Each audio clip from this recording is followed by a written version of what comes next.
I'm Elisa Parker. We're broadcasting live from the Wild and Scenic Film Festival here in downtown Nevada City. We're also hosting the films in Grass Valley, California. We are located in the Sierras, and is a lot of this festival is focusing on the solutions to things like climate change. We see it firsthand being here. And Sarah, my guest, Sarah Steele, you live in South Tahoe, so you know what I'm talking about. When you're in the woods, you see firsthand the impact of whether it's flooding, fires, all the things, smoke. Oh yeah, or all of that. I was evacuated for 3 weeks after the Caldor fire, so definitely hear you. Hits us hard. Well, it's great to have Sarah with us. You have several films that you worked on. I know when we spoke last night, your passion's also around telling the stories of amazing women, which is exciting. It's been a good theme here. It should not be just a theme, but seeing so many women focus this year, and especially in such a range of diversity, which we definitely need more of. So a couple films. You have This Is Beth. Yes. Rock Climber. Yep. And Healing in the Open. Yep. And Outlier. Yep. And we talked with Faith. We talked a little bit. Faith Briggs. We talked a little bit about Outlier. Yes. And so congratulations on all those. Thank you. Yeah, we're excited. They're all very different topics. So we talk about This Is Beth first. Mm-hmm. Okay. Yeah, that project is my theoretical baby. It was born out of just watching a lot of climbing films over the years, and in parallel watching Beth Rodden and her kind of rising up on social media and talking about how she wanted to just see more normal bodies online and that we start celebrating normal. And so we reached out to her and said, hey, we feel like you have a really strong message for the climbing community. Can we work with you? And she was gracious enough to let us tell the story. So she's very vulnerable and talking about things with self-worth and body image that, especially as an athlete, women don't often want to address that. Yeah. And she talks about earlier in the film being very competitive, and she was with Tommy Caldwell, who we had here a couple years ago. Yeah. What another incredible rock climber. Yeah. But I'm just sure they just kept pushing themselves. 100%. And then she's like, wait, I don't look like all these other, we compare ourselves sometimes as women.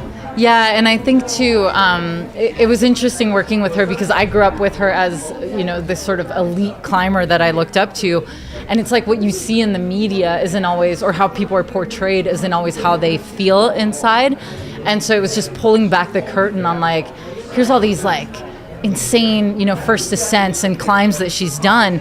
But behind it was somebody who was like, you're not good enough, you're not strong enough, you're too fat, you're too this. And I think her realizing that toxicity and wanting to break it and having this outburst on social media, which frankly went a little viral in a great way, and being able to capture that was really amazing. And doing so with an all-female crew. So we brought in an all-female crew, and I think it created this atmosphere of trust where she really just opened up and was like, this is everything that's going through my head. And what was amazing too was we had a lot of men reach out being like, I have body image issues. Wow. And so it became this a lot more global of a message than we'd anticipated. Are you a rock climber yourself? I am. I'm married to one. Oh. She just had a little baby boy too. So yes. I'm sure it'll be right. Probably turn congratulations. into a rock climber too. Yeah. Yeah, so someone you idolize and you hear that. We're all human beings, and it's definitely a challenge a lot of women face. And then she moves into a phase of just the positive talk for herself. And what I loved in the movie, too, is later on she had kids. Does she have, right? Yeah, she has one kid, yeah. One child. And then she just starts shifting and bringing the joy in, and she started even accomplishing climbs that she wouldn't have been able to do before. Yeah. Which was amazing. Yeah, and it was an interesting, we debated a lot in the film about whether to include that scene or not. And it was she was telling us in ways with this new mindset, I'm actually climbing harder than I did at the peak of my physical prowess, when she was in her late 20s or mid 20s. Right. And so that was really encouraging. And I just, I think we've wanted to see a change in narrative in these types of athlete films because it's not always about how hard can you push yourself. There's so much more richness to the other aspects. And so I think we got a lot of validation around that. Well, and then the other part, and we talked with Faith Briggs about this with Outlier, piggybacking on that. So 2 Latina women in outdoor adventure expedition and telling themselves, like, why do I need to assimilate into something that isn't who I am? It doesn't fit me. Like, why can I not create my own set of expectations for myself and create new ways 100% of being and doing? Yeah, 100%. And actually, even for me, as a new mom, I've been working on a film with this woman, Tara Kurtzner, on, you know, pregnancy and climbing. And it's like, you always think of pregnant women as being really fragile, or you always think of like having kids as being the end of your life. When you're in the adventure space, you're like, oh God, now we're gonna have kids, it's over.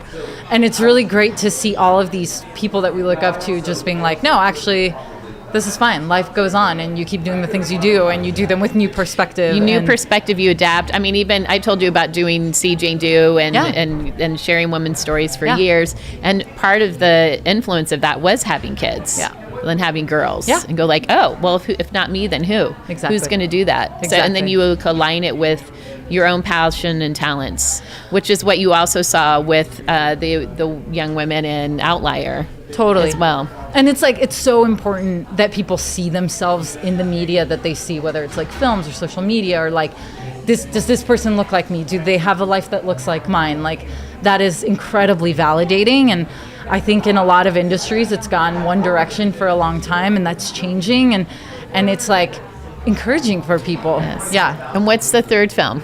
So the third film is called Healing in the Open, and it's about a small farm in Pennsylvania who has innovative mental health care practices. So they basically integrate horses in mental health. Oh, yeah. And the film specifically that we filmed is they work with people who are experiencing incarceration, and they bring the horses from the farm to the prison. And It's a program that's been incredibly successful, and they are trying to expand this because it's more successful than other programs within prisons. And so they're just trying to showcase what they do. I mean, equine therapy has huge benefits. Yeah. I've experienced even myself. Yeah. What were one of the success stories around that? I think a lot of folks who participate in the program end up actually, I'm forgetting the term, which I should know it, but like basically once they are out of prison, they don't come back. There's a term. Restorative justice? No, I'm forgetting it's it. It's our COVID brain. This is my mom brain right now. And your mom brain. My 8-week-old baby brain. But what's been fascinating to watch is that they came to us and they said, we have a hard time explaining to people what we do. For sure. Yeah. Because it's like you literally hang out in a field with a bunch of horses, and you have this, it's interesting, like you want the horse to like you and you want it to come near you, but sometimes it goes away, and it's just a lot of self-reflection. Okay. And it has been super successful with, both people experiencing incarceration, but also with like anxiety, depression, eating disorders. And we really like the challenge of trying to visually tell what they do and how they do it, because otherwise it just looks like you're looking at people standing in a field with horses and you're like, right. But to be able to explain it, because you have to be clear with your intention of what you want, and then the horse is almost mirroring you, but it's just as beneficial for them too.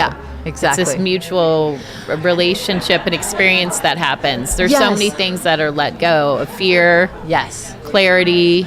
And I think I don't have to say this to folks from Wild and Scenic, but it's like that relationship that we have with nature is so healing, and especially post-COVID, where we've had an explosion of mental health issues. Like, you need innovative practices. Like, we can't all talk to a talk therapist, and it doesn't work for everybody. So this has just been one way of reintegrating nature into this healing process. And luckily, they have this one prison they work with who has allowed them to do that, which is pretty wild. And what's coming up next for you, in addition to being a new mom? Oh my God, I am working on 2 films, one on pregnancy and climbing, which is very tied to my own experience, and the other, we're working with a transgender climber who transitioned when she was in her 60s, and it's just out there to send a positive message to folks who are transitioning and that it can be done in a really positive way. Wow. Well, Sarah, thank you so much for being here and for everything you're doing to tell the stories and also your own story. It's impressive, and it's wonderful to meet you. And when are the films screening next? One's this afternoon and one is this evening. So I will be running off to my screening, but it's been such a pleasure, and thank you so much. Likewise. I'm Melissa Parker. It is the Wild and Scenic Film Festival, and we are here through this weekend. Thanks so much for being part of it. If you're watching from home, come on down and participate with us. If you're not nearby, we hope you can participate online. We're screening a lot of our films online too. And we'll be right back.